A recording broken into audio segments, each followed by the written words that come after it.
I have the full list of questions with ready reckoner. हमने पूरा analysis किया. There are 21 questions, 20 questions from the last class and one which we shared last night about SHG. चलिए list of question में आते हैं. Repo rate मैंने ready reckoner में भी दिया था, टॉप 200 में भी लास्ट वाले में डिस्कस किया था विद जो हमने रिसेंट चेंजेस इन बैंकिंग के फोल्डर में रेट्स को मैंने कोड किया था. मैक्सिमम नॉमिनीज, इसको तो हमने बहुत बार डिस्कस किया है, लास्ट क्लास में भी था और आपके रेडी रेकनर में भी था. डीआरआई बार बार बोल रहा था, कल मैंने डीआरआई के 3-4 एमसीक्यूज किए थे और कल रिपीट हो गया था, हमारे लास्ट 100 में रिपीट हो गया था. और देखेंगे पेज 31 एंड 48 में. ओके और रेडी रेकनर में तो था ही 1490 वाले में. इस बार के प्रेडिक्टेड कट ऑफ ये है 60, ST 60, OBC 65, EWS 65, general 65. Hyderabad. What is external commercial borrowing? जब हम अपने देश से पैसा उठाते हैं उसको डोमेस्टिक बोरोइंग कहा जाता है. What is external commercial borrowing? When government has deficit, जब गवर्नमेंट का रेवेन्यू कम और एक्सपेंडिचर ज्यादा होता है तो गवर्नमेंट डेफिसिट में चला जाता है. Whenever you face deficit in your life, what you do? You call your friend, you call your family members, give some money, you take a credit card, you use your overdraft limit, right? Similarly, Government of India or any corporate for that matter, they have two options. Either to borrow from domestic people, like through bonds issuance in domestic market, or they simply go to foreign players.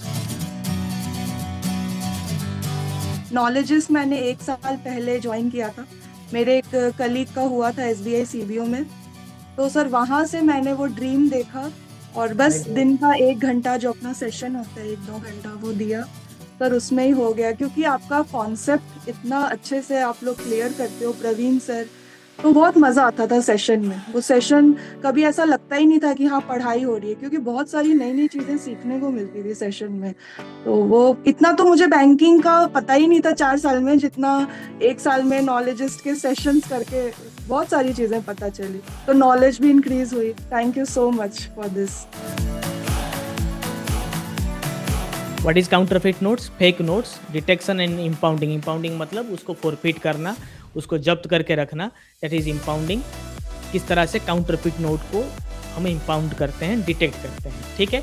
Detect of fake notes. If 4 fake notes detected, then आप उसके खिलाफ customer complain नहीं करेंगे. कोई आकर 4 fake note आपको देता है, somebody a walk-in customer comes in, goes to the teller, deposits the cash, and up to 4 notes found as counterfeit or fake, you just take a signature from the customer that counterfeit note submitted, and later you report to your nodal officer.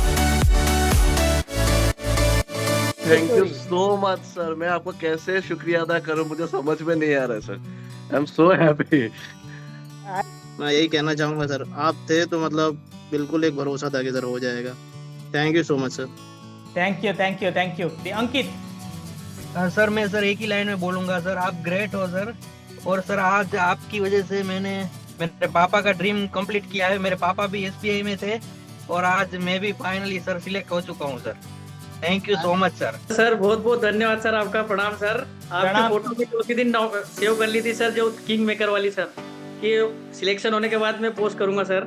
Sir you won't believe, आप believe नहीं करोगे, मेरे family में से एक भी person सरकारी नौकरी में नहीं है. कोई भी पर्सन नहीं है और मेरे पूरी फैमिली में से एक मैं ही गई हूँ सर. अभी I am the first person.